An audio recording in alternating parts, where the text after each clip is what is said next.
ओम शांति। 6 अप्रैल 2024 बाबा के महावाक्य। मीठे बच्चे, बाप के पास जो वक्कर सामान है उसका पूरा ही अंत तुम्हें मिला है। तुम उसे धारण करो और करावो। प्रश्न। त्रिकालदर्शी बाप ड्रामा के आदि मध्य अंत को जानते हुए भी कल की बात आज नहीं बताते हैं, क्यों? उत्तर। बाबा कहते, बच्चे, अगर मैं पहले से ही बता दूं तो ड्रामा का मजा ही निकल जाए। यह लॉ नहीं कहता। सब कुछ जानते हुए मैं भी ड्रामा के वश हूँ, पहले सुना नहीं सकता। इसलिए क्या होगा, तुम उसकी चिंता छोड़ दो। गीत मरना तेरी गली में। ओम शांति। यह है पारलौकिक आत्माओं का बाप। आत्माओं से बात करते हैं। उनको बच्चे बच्चे कहने की प्रैक्टिस हो जाती है। भल शरीर बच्ची का है, परंतु आत्माएं तो सब बच्चे ही हैं। हर आत्मा वारिस है, अर्थात वर्षा लेने की हकदार है। बाप आकर कहते हैं, बच्चों, तुम्हारे को वर्षा लेने का हक है। बेहद के बाप को बहुत याद करना है, इसमें ही मेहनत है।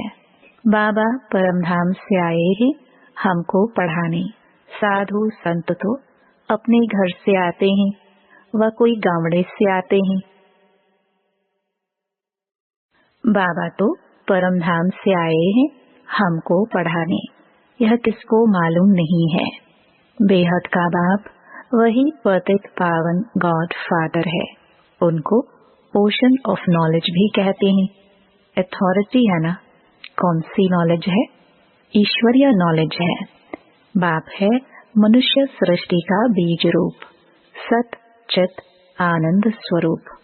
उनकी बड़ी भारी महिमा है। उनके पास यह वक्र सामग्री है। कोई के पास दुकान होता है, कहेंगे हमारी दुकान में ये वैरायटी है। बाप भी कहते हैं, मैं ज्ञान का सागर, आनंद का सागर, शांति का सागर हूँ। मेरे पास ये सब वक्र मौजूद है। मैं संगम पर आता हूँ डिलीवरी करने। जो कुछ मेरे पास है सब डिलीवरी करता हूँ। फिर जितना जो धारण करे अथवा जितना पुरुषार्थ करे। बच्चे जानते हैं बाप के पास क्या क्या है और एक्यूरेट जानते हैं। आजकल किसको अपना अंत कोई बताते नहीं है। गाया हुआ है, किनकी दबी रही धूल में। ये सब अभी की बात है। आग लगेगी, सब खत्म हो जाएंगे। राजाओं के पास अंदर बहुत बड़ी मजबूत गुफाएं रहती हैं। भल अर्थक्वेक हो, जोर से आग लगे तो भी अंदर से निकल आते हैं। तुम बच्चे जानते हो, यहाँ की कोई भी चीज वहाँ काम नहीं आनी है। खानियाँ भी सब नए से भरपूर हो जाती हैं। साइंस भी रिफाइन हो तुम्हारे काम आती है। तुम बच्चों की बुद्धि में अब सारा ज्ञान है।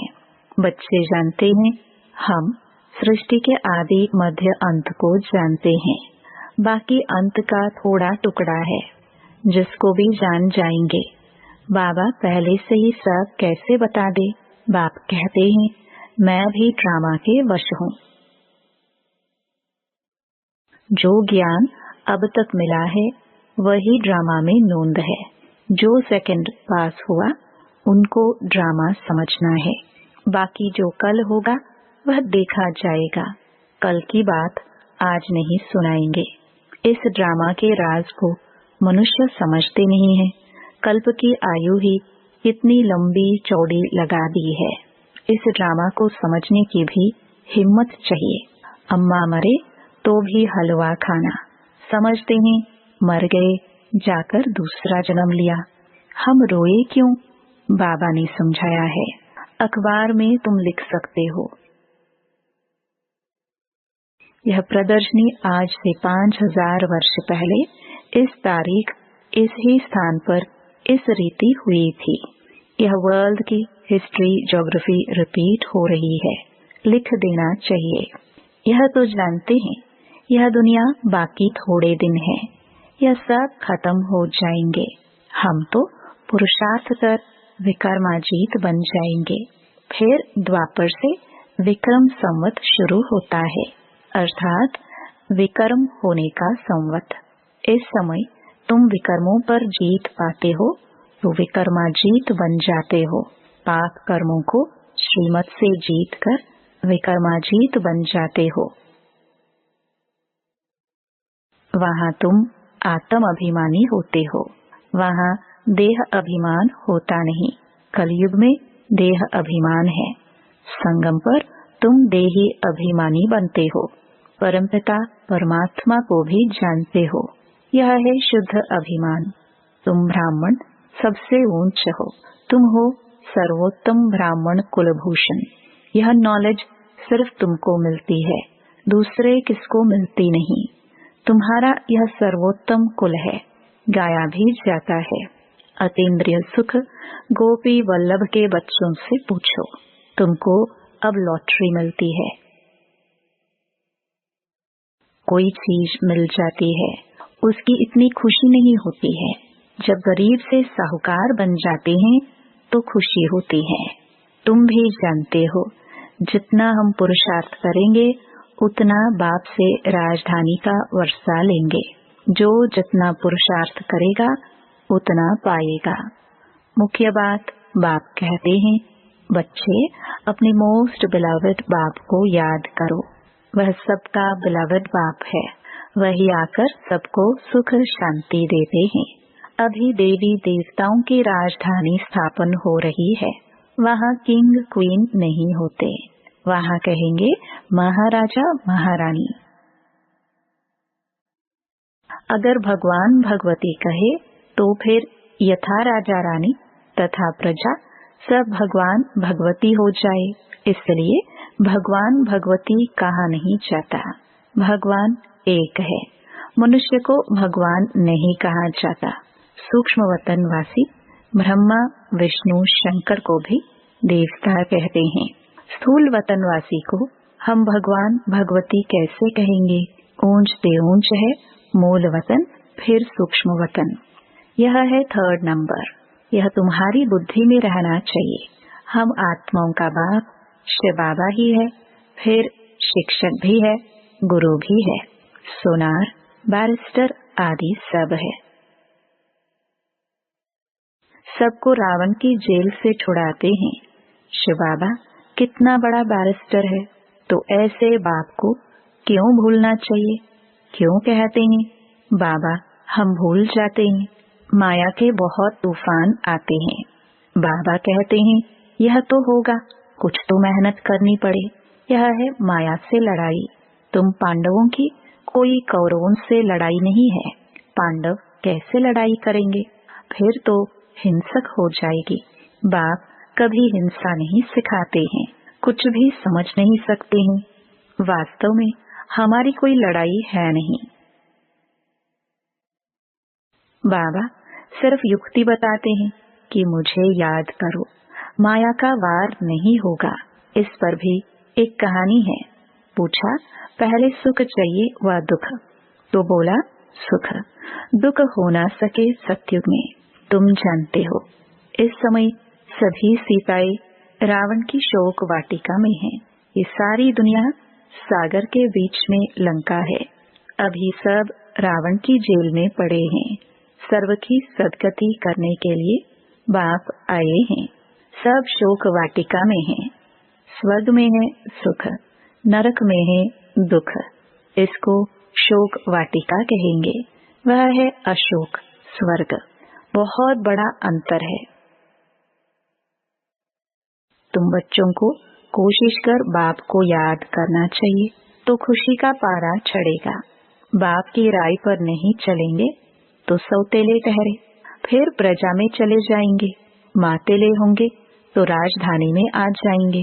राजधानी में आना चाहते हो तो श्रीमत पर चलना पड़े। श्री कृष्ण की मत नहीं मिलती है, मत है ही दो। अभी तुम श्रीमत लेते हो, फिर सतयुग में उसका फल भोगते हो। फिर द्वापर में रावण की मत मिलती है। सब रावण की मत पर असुर बन जाते हैं। तुमको मिलती है ईश्वरीय मत। मत देने वाला एक ही बाप है, वह है ईश्वर। तुम ईश्वरीय मत से कितना पवित्र बनते हो। पहला पाप है विषय सागर में गोता खाना। देवताएं विषय सागर में गोता नहीं खाएंगे। कहेंगे क्या वहाँ बच्चे नहीं होते हैं? बच्चे क्यों नहीं होते? परंतु वह है ही वाइसलेस दुनिया, संपूर्ण निर्विकारी। वहाँ यह कोई विकार होते नहीं। बाप ने समझाया है, देवता सिर्फ आत्म अभिमानी है, परमात्म अभिमानी नहीं है। तुम आत्म अभिमानी भी हो, परमात्म अभिमानी भी हो। पहले दोनों नहीं थे। सतयुग में परमात्मा को नहीं जानते, आत्मा को जानते हैं कि हम आत्मा इस पुराना शरीर छोड़ फिर जाए नया शरीर लेंगे।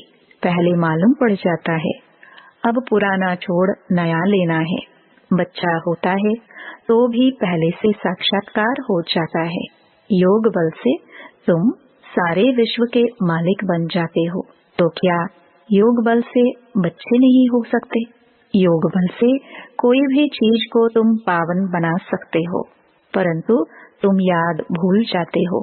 कोई को अभ्यास पड़ जाता है। बहुत सन्यासी लोग भी होते हैं जिनको भोजन का कदर रहता है, तो उस समय बहुत मंत्र पढ़कर फिर खाते हैं। तुमको भी परहेज तो बताई है, कुछ भी मांस मदिरा नहीं खाना है। तुम देवता बनते हो ना। देवताएं कभी किचड़ पट्टी नहीं खाते, तो ऐसा पवित्र बनना है। बाप कहते हैं, मेरे द्वारा तुम मुझे जानने से सब कुछ जान जाएंगे, फिर जानने का कुछ रहेगा नहीं। सतयुग में फिर पढ़ाई भी और होती है। इस मृत्युलोक की पढ़ाई का अब अंत है। मृत्युलोक की सारी कारोबार खत्म हो, फिर अमरलोक की शुरू होगी। इतना बच्चों को नशा चढ़ना चाहिए। अमरलोक के मालिक थे, तुम बच्चों को अतीन्द्रिय सुख, परम सुख में रहना चाहिए। परमपिता परमात्मा के हम बच्चे हैं अथवा स्टूडेंट हैं। परमपिता परमात्मा हमको अब घर ले जाएंगे। इनको ही परमानंद कहा जाता है। सत्युग में यह बातें होती नहीं, यह तुम अभी सुनते हो। इस समय ईश्वरीय फैमिली के हो। अभी का ही गायन है। अतीन्द्रिय सुख गोप गोपियों से पूछो। परम धाम का रहने वाला बाबा आकर हमारा बाप, टीचर, गुरु बनते हैं। तीनों ही सर्वेंट ठहरे। कोई अभिमान नहीं रखते। कहते हैं हम तुम्हारी सेवा कर तुमको सब कुछ दे निर्वाण धाम में बैठ जाएंगे। तो सर्वेंट हुआ ना। वाइस रॉय आदि हमेशा सही करते हैं, तो ओबीडियंट सर्वेंट लिखते हैं। बाबा भी निराकार निरहंकारी हैं। कैसे बैठ पढ़ाते हैं। इतनी ऊंच पढ़ाई और कोई पढ़ा ना सके, इतनी पॉइंट्स कोई दे ना सके। मनुष्य तो जान नहीं सकते। इनको कोई गुरु ने नहीं सिखाया। गुरु होता तो बहुतों का होता, एक का होता है क्या? यह बाप ही पतितों को पावन बनाते हैं। आदि सनातन देवी देवता धर्म की स्थापना कर रहे हैं। बाबा कहते हैं, मैं कल्प कल्प कल्प के संगम युगे आता हूँ। कहते हैं ना बाबा, हम कल्प पहले भी मिले थे। बाप ही आकर पतितों को पावन बनाएंगे। 21 जन्मों के लिए तुम बच्चों को पावन बनाता हूँ। तो ये सब धारणा करनी चाहिए, फिर बताना चाहिए बाबा ने क्या समझाया। बाप से हम भविष्य 21 जन्मों का वर्षा लेते हैं। यह याद रहने से फिर खुशी में रहेंगे। यह परम आनंद है। मास्टर नॉलेजफुल, ब्लिसफुल, यह सब वरदान बाप से अभी तुमको मिलते हैं। सत्युग में तो बुद्धू होंगे। इन लक्ष्मी नारायण को तो कुछ भी नॉलेज नहीं। इन्हों को होती तो परंपरा से चली आती। तुम जैसा परमानंद देवताओं को भी नहीं हो सकता है।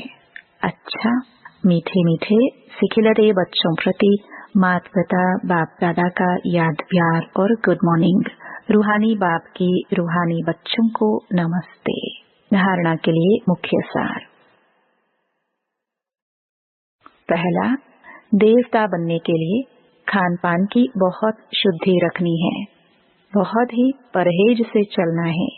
योग बल से भोजन को दृष्टि दे शुद्ध बनाकर स्वीकार करना है। दूसरा, परमपिता परमात्मा के हम बच्चे अथवा स्टूडेंट हैं, वह हमें अब अपने घर ले जाएंगे। इसी नशे में रह परम सुख परम आनंद का अनुभव करना है। वरदान, सेवा की लगन द्वारा लौकिक को अलौकिक प्रवृत्ति में परिवर्तन करने वाले निरंतर सेवाधारी भाव।